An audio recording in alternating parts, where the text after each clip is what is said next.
Hello and welcome into another episode of Locked On Wolves. Today on the show, we're talking Jaden McDaniels again. A little bit of Jaden compared to Anthony Edwards, what some of the defensive metrics say about each of them, why McDaniels has an edge over Ant, what Ant needs to do to catch up, and why this is such a potent perimeter defensive duo. What's the ceiling of this perimeter defense for the Wolves? Also, the Wolves-Lakers matchup Friday night, highly anticipated, an important game in terms of the Western Conference scramble for the playoffs. Also, Wolves Kings Saturday. Plenty to get to here today on the show. Welcome in. You are Locked On Wolves. You are Locked On Timberwolves, your daily Minnesota Timberwolves podcast. Part of the Locked On Podcast Network. Your team every day.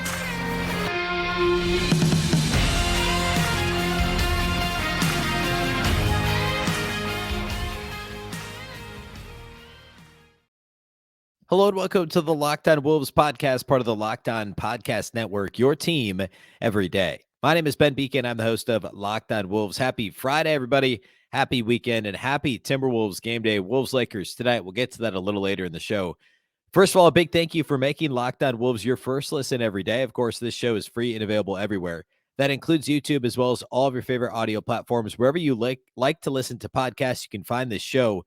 You can also watch on the Locked On Sports Minnesota app, along with all the other Minnesota podcasts. You can get the Locked On Sports Minnesota app at both Roku and Amazon Fire TV. More great local sports coverage 24/7, and it's free. Download the Locked On Sports Minnesota app today on Roku and Amazon Fire TV. You can also, of course, follow the show on Twitter as well, at Locked On T-Wolves, and my account, which is at Beecken, and that's with two B's, two E's, CKEN. I spent most of the show on Thursday talking about Jaden McDaniels and his defense, talking through some B-ball index numbers, his on-court impact for the Wolves, the two-man lineups, all that. I want to continue that a little bit today, but also take a bit more of an Anthony Edwards slant to it. And what I mean by that is we've talked at length over the last couple of weeks about the tandem, and rightfully so, of McDaniels and Edwards. I think it all kind of started really with the high-profile lockdown of Luka Doncic and Kyrie Irving at the end of the Timberwolves overtime win over the Mavericks a couple of weeks ago. And that clip of Luka and Kyrie not getting a shot off in 11 seconds or so at the end of a close game rightfully went viral, right? And so we've been talking about that since then. And then in between, we've had, the game against the Warriors where, Klay Thompson had a good game against the Wolves, but Jaden McDaniels bothered him and did a really good job defending him for much of the game. Obviously, a short-handed Warriors team, no Steph, etc., but still impressive. And then the Clippers game, just this last Tuesday night on national TV, TNT game, the Timberwolves showed out defensively once again. And it was primarily Edwards and McDaniels that grabbed the headlines, and again, rightfully so. Largely McDaniels on Kawhi Leonard and Anthony Edwards on Paul George. And there were a couple of possessions there towards the end of the game where the Timberwolves just absolutely locked down the Clippers. And yeah, George got hot late. The Clippers did all kinds of stuff to run him off of screens and get him some open looks. And the Wolves, I thought, did a good job of challenging those. So there was the one I talked about on the post-game pod, which would have been Wednesday's show following the game, when George got off a three. Edwards actually fought through a couple of screens and I thought got a pretty good contest. Chris Finch was upset on the sideline, but I thought the effort was good from Edwards. The execution was generally good from Edwards, and the result was just not what the Wolves wanted. But that happens when you're playing against great players and good teams. And there was the possession when McDaniels simply would not, I think it was Kawhi, simply would not allow a catch of the ball. Just denied the catch for, half the possession until the Clippers gave up and went in another direction.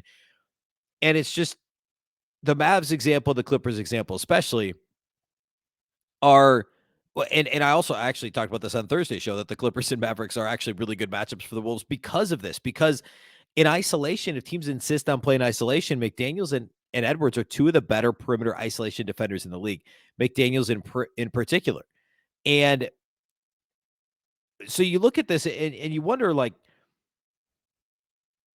how good could this team be defensively? You have Rudy Gobert, one of the best overall defensive players of the generation. I mean, he's a three-time defensive player of the year, three-time All-Star, a two-time All-NBA player, I believe. Not quite as dominant this year defensively, but still very, very good. All the metrics agree. The Wolves are currently number 10 in defensive rating league-wide. So The Wolves are a good defensive team, and Rudy Gobert is a big part of that. So what's the ceiling of this team defensively? Well, and I touched on this a little Thursday too. I worry a little about some of the teams that rely more on the flow of the offense, ball movement, certainly scoring in transition. The Timberwolves have been an awful transition team this year on both ends of the floor, but especially defensively. So teams that are willing to play with pace and able to play with pace well and cleanly, not turn the ball over a lot, and also be not patient in the half court as much as disciplined in the half court, and are willing to move the ball from side to side, pass, cut, et cetera. All the things that teams like, say, the Warriors are very good at. And Memphis does some ISO stuff with Ja, but they generally have pretty good ball movement when they're healthy and Desmond Bane's on the floor, and among others. Obviously, Phoenix does a ton of pick and roll, but there's anybody there can beat you, and they're going to do more ISO now with Kevin Durant. But Kevin Durant's Kevin Durant. So teams that are patient and really more disciplined and willing and able to move the ball from side to side can beat the Wolves, because Minnesota doesn't have, I don't want to say they don't have the attention span, because that sounds juvenile and I don't think that's fair. I don't think the Wolves have the discipline. We'll just say it that way, right? So teams that are more disciplined than the Wolves, teams that have an offensive discipline that's greater than the Wolves' occasional lack of defensive discipline, can beat Minnesota. And I would point the finger mostly at Anthony Edwards, not strictly. I mean, Karl-Anthony Towns certainly struggled with this earlier this year and for his career. D'Angelo Russell really struggled with this when he was on the team, but losing track of your guy, or losing track of your teammates' guy if you're switching off the ball, has been a real problem for Minnesota. And tons of clips of D'Lo doing it this year. Ant does it though. Cat does it.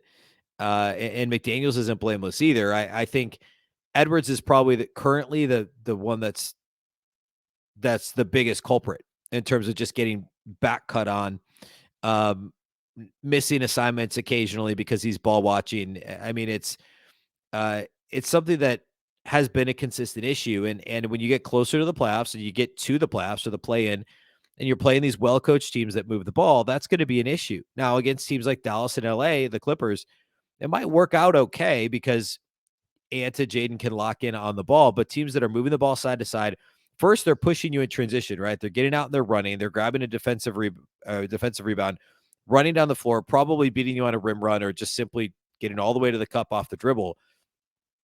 Because, again, poor transition defense for Minnesota. And if not, the secondary break, the Wolves struggle. And then in the half court, sometimes the attention span wanes, or the ability to contain off-ball cutters really wanes. And again, I come back to Anthony Edwards, and we talked about the B-ball index numbers for Jaden McDaniels on the show on Thursday. And, the quick reminder is the numbers are all incredible. All the defensive numbers at B-ball index. So, the biggest ones that we talked about were on-ball perimeter defense. He's 98th percentile. That's an A+ league-wide according to B-ball index. As an off-ball chaser defensively, he's 94th percentile. That's an A. He has a 97th percentile in terms of matchup-adjusted defensive feet per minutes played. Ball screen navigation, which is to me the most impressive. He's a 99th percentile, A+ in ball screen navigation. Interior defense, the rim defensive field goal percentage is an A. Rim point save per 75 possessions is an A+.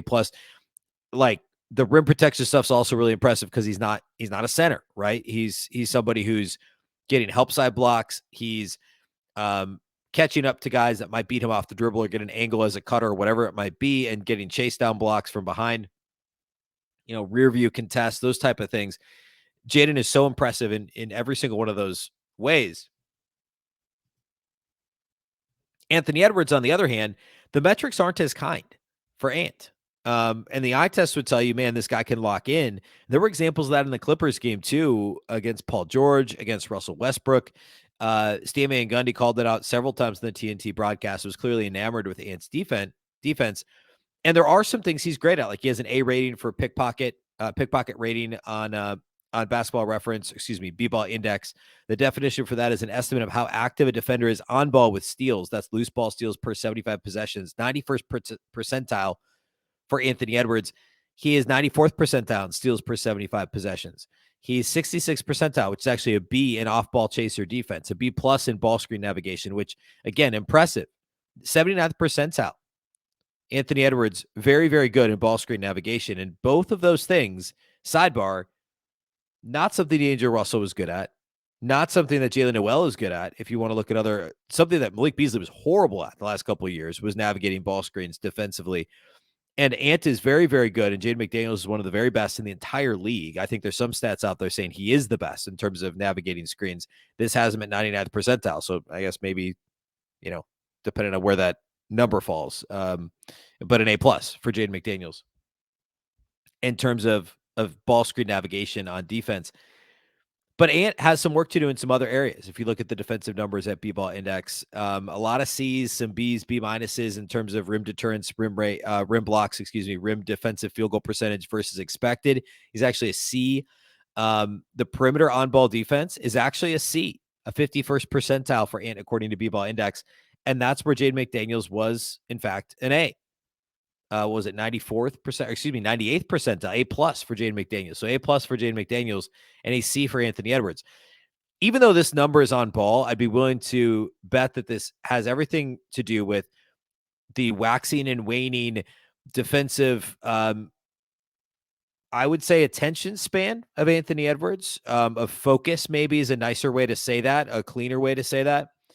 Ant still struggles there. And if he wants to be great, then obviously that's got to improve, right? That's an area that consistency really matters, and we need to see some more of that from Anthony Edwards. And that would lift the Timberwolves' overall defense, right? They'd go from being a very, very good defense, a top 10 defense, solidly top 12 defense. If you want to give some room there, some margin there, top 12 defense, we'll call it league-wide, which is very, very good. But if Ant could consistently be fantastic off the ball, and if he could be even better on the ball all of the time, instead of just when the matchup is super tantalizing, like a Ja or Luka or a Kawhi, Paul George, if it's just an every night thing, then Ant goes from star to superstar. And he's got the physical tools to do it. There's no question about that. But in tandem, if McDaniels is on the vast majority of the time and Ant is on when he absolutely needs to be, there isn't really shouldn't be a more feared duo in terms of on-ball isolation defense league-wide. I mean, I don't know who's better.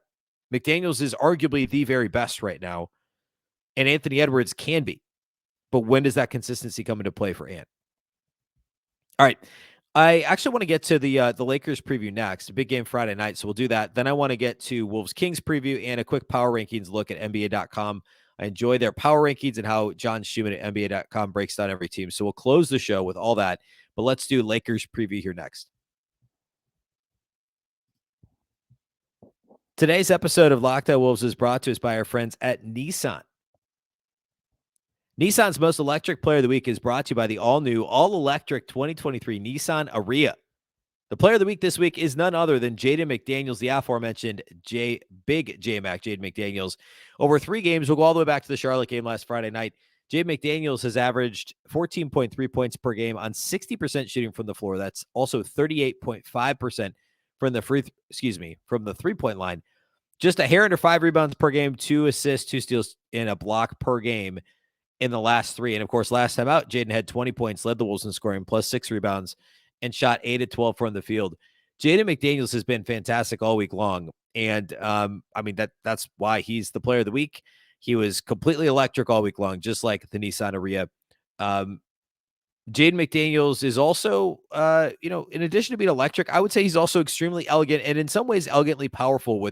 McDaniels gets free and dunks, he doesn't score a lot in the half court unless it's catches, shoot threes. When he gets loose in the fast break, he is fiercely elegant, elegantly powerful, however you want to frame it. But Jaden McDaniels is right in line with what we see with the Nissan Ariya. The Nissan Ariya, the 2023 Nissan Ariya, packs pin you to your seat power and premium intelligence all in one EV. The all-new, all-electric 2023 Nissan Ariya, the EV for people who love to drive. Shop now at nissanusa.com.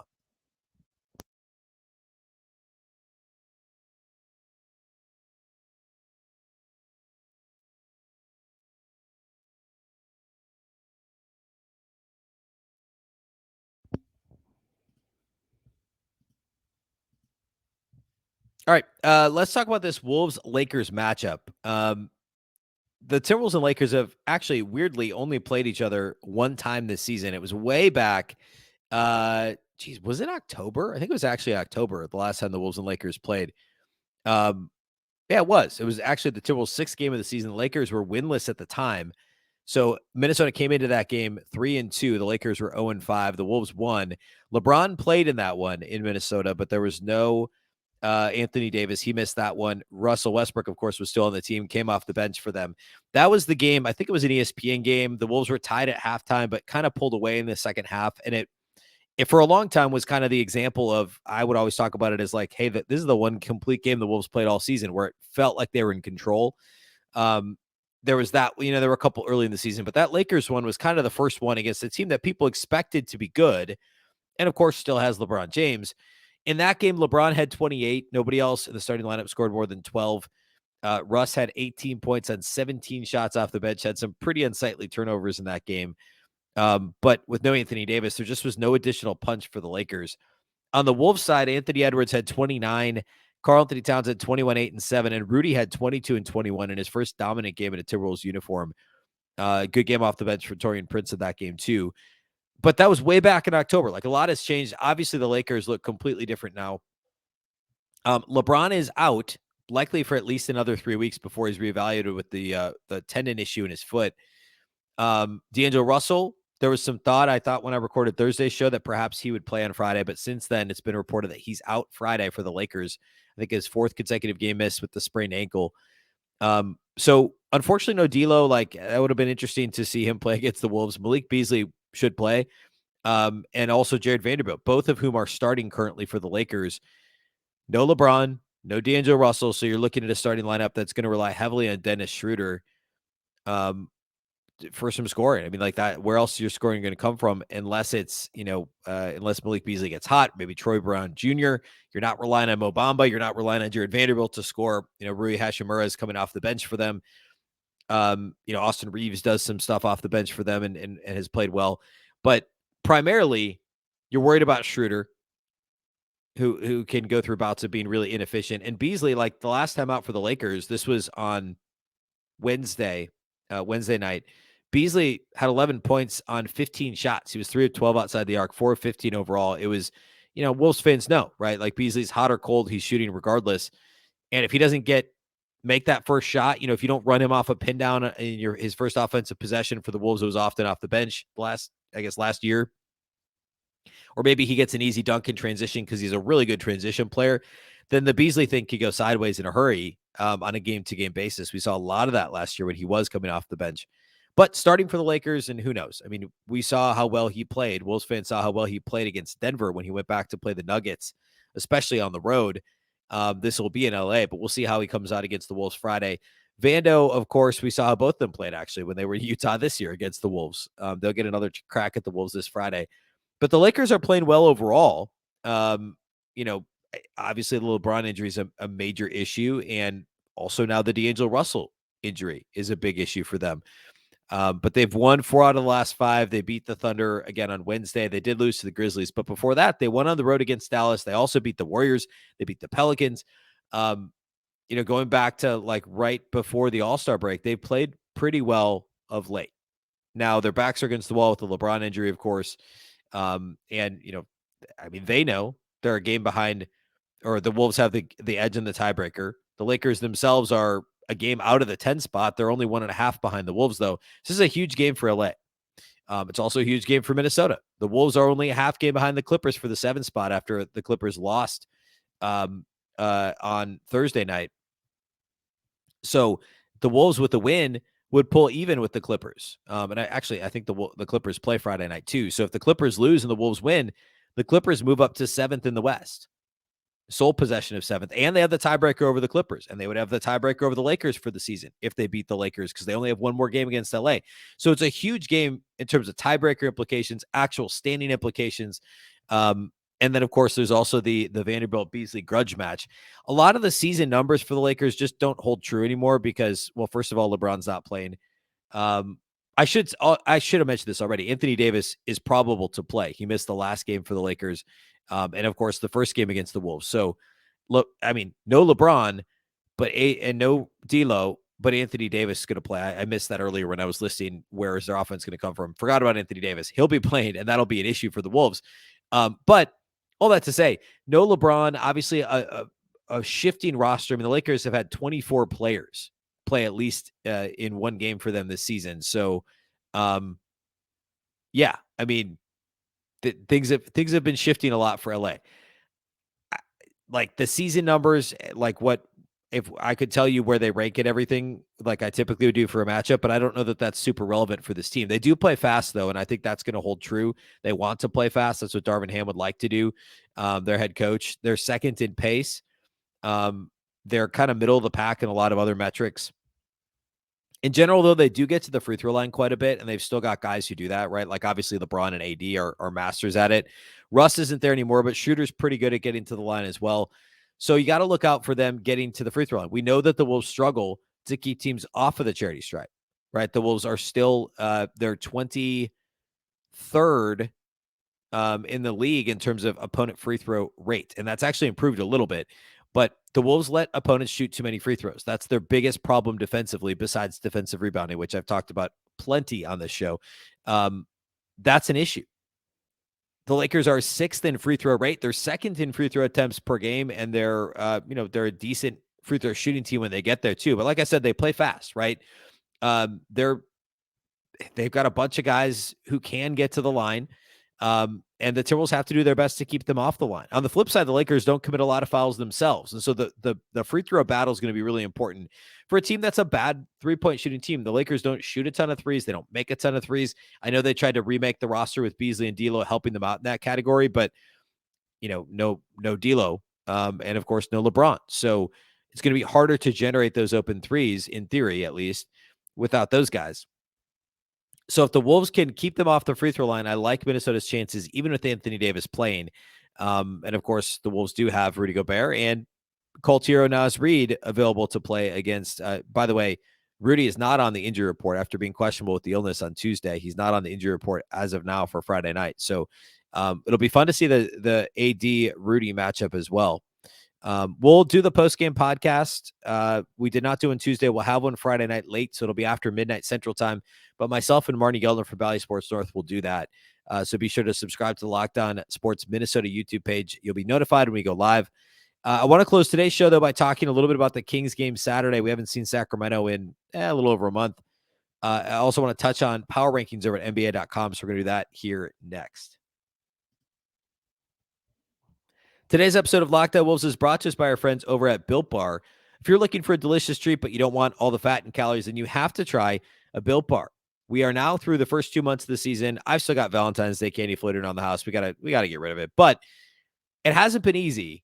My goal is still to eat a little healthier this year. And if you're like me, where you want to eat healthier, but you don't want to compromise taste, then I have just the thing for you. You have to try Built. With Built, healthy is actually tasty. Seriously, they're so delicious that you won't even think that they're good for you. What makes Built Bar so good? Well, for starters, they're all covered in 100% real chocolate. That's right, real chocolate. And they come in unbelievably delicious flavors like churro, peanut butter brownie, and coconut almond. I don't know how Built does it, but these bars taste like a candy bar while maintaining amazing macros. And what's even better is that they're healthy. Only 130 calories and 4 grams of sugar with a whopping 17 grams of protein. Plus, now you don't even need to wait around to get a box. For years on Locked On Wolves, we've been talking about ordering your Built Bars at Built.com. You can still do that. But why wait? Now you can get them at your local Walmart or Sam's Club. That's right. Head to your nearest Walmart today. Walk to the pharmacy section and grab yourself a box of Built Bars. You can pick up a 4-bar box of cookies and cream, double chocolate, or coconut puffs. If you're close to a Sam's Club, run in and grab a 13-bar box with their hit flavors, brownie batter and churro. Just make sure to thank me later.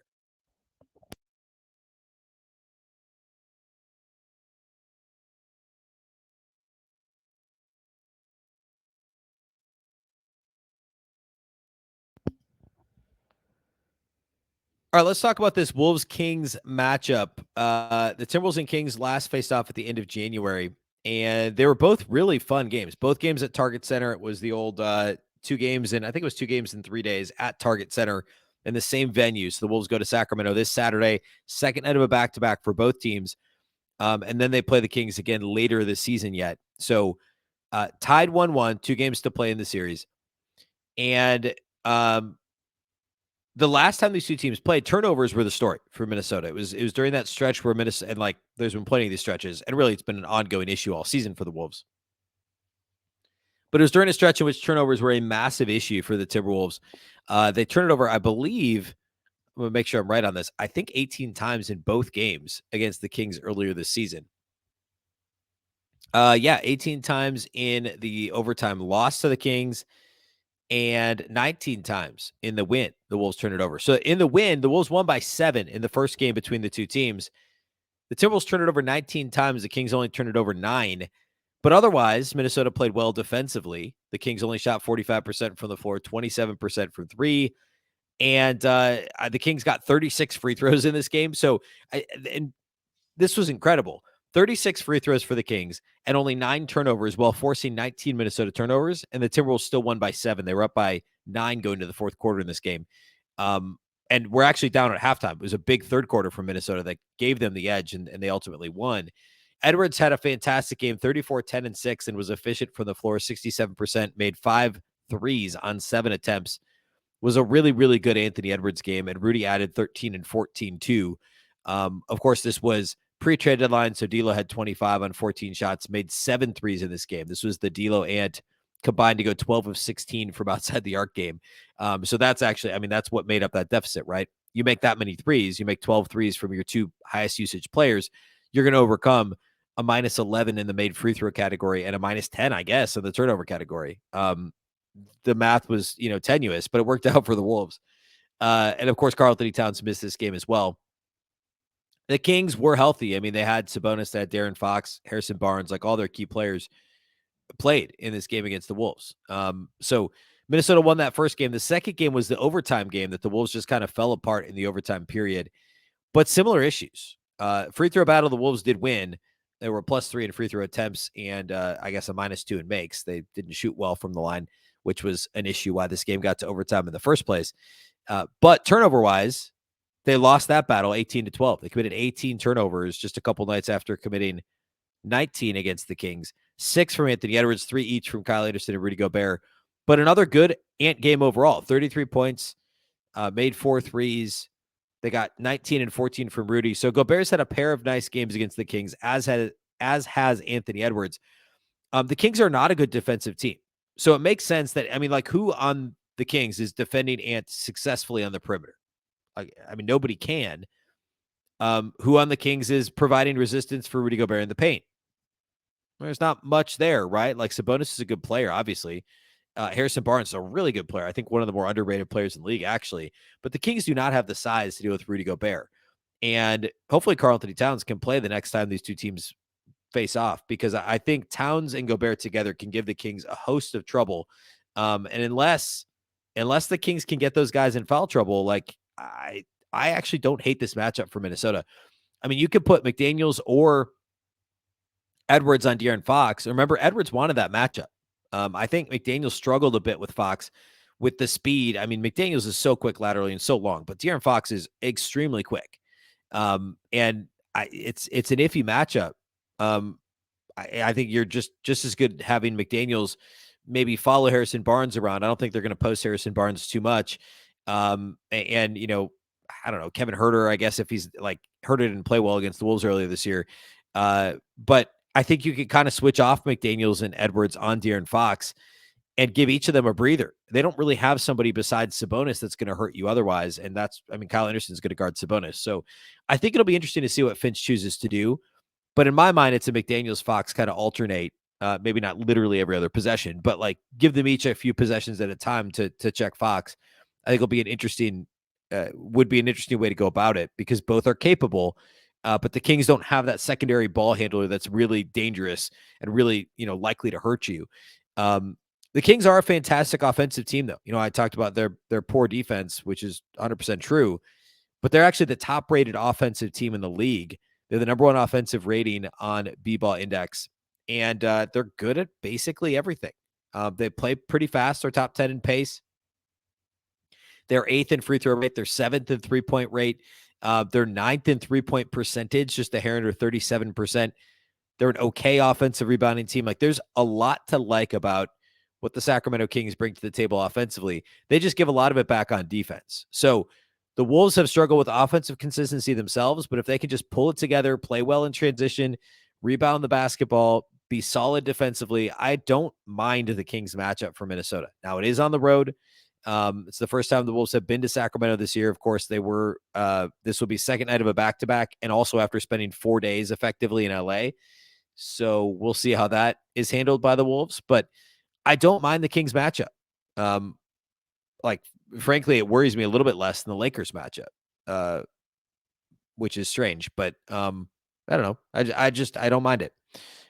We'll, of course, after Saturday's game, we'll also do the live postcast. So Marnie and myself on Locked On Sports Minnesota. So check that out. I want to close here today by looking at the NBA.com power rankings.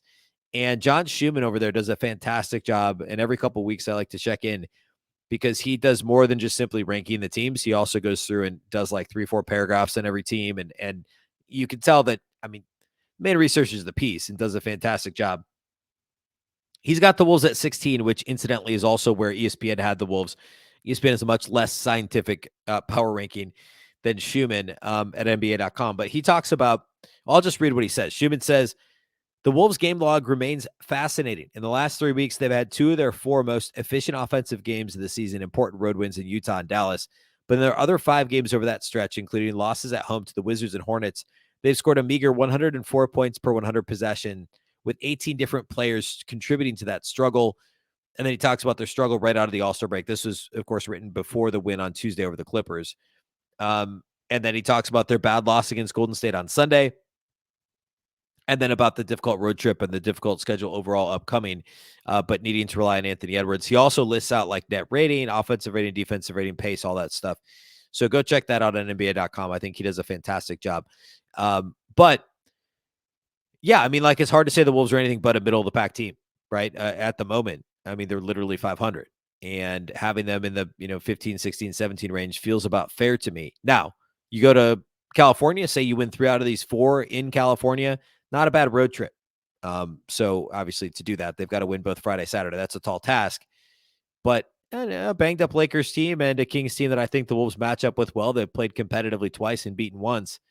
It's not outside the realm of possibility. And of course, the Wolves tend to play to their competition this season.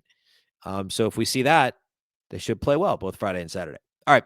We'll do the Locked On postcast after both those games on the Locked On Sports Minnesota YouTube channel. The audio will be available here wherever you're listening right now. On the Locked On Wolves audio channels, you'll be able to listen to the live postcast after the fact, after it's been recorded. So check those out this weekend, and we'll be back on Monday with the regular Monday show, recapping the weekend behind us, the Friday, Saturday games, and what to look forward to when the Wolves play again on, I think they're actually off Sunday and Monday and play Tuesday, if I recall correctly. So interesting schedule here for the Wolves over the first couple weeks out of the All-Star break. All right, that's all we have for you today here on the show. A big thank you for making Locked On Wolves your first listen every day. Of course, this show is free and available everywhere, including YouTube, as well as all of your favorite audio platforms. You can also watch on the Locked On Sports Minnesota app on both Roku and Amazon Fire TV. And you can follow on Twitter at Locked On T-Wolves and at Beecken with 2 B's, 2 E's, C-K-E-N. Of course, the Locked On Wolves podcast is part of the Locked On Podcast Network. Remember, the Locked On Network is your local experts on all the biggest stories. Now make your second listen the Game-to-Game NBA podcast. Every moment, every top performance, and every result. Locked On Game-to-Game covers every game from across the NBA with local analysis that only Locked On can deliver. Follow Game-to-Game on Locked On NBA, available on the Odyssey app, YouTube, and wherever you get your podcasts. Once again, I'm Ben Beecken. This is the Locked On Wolves podcast, and we'll catch you next time.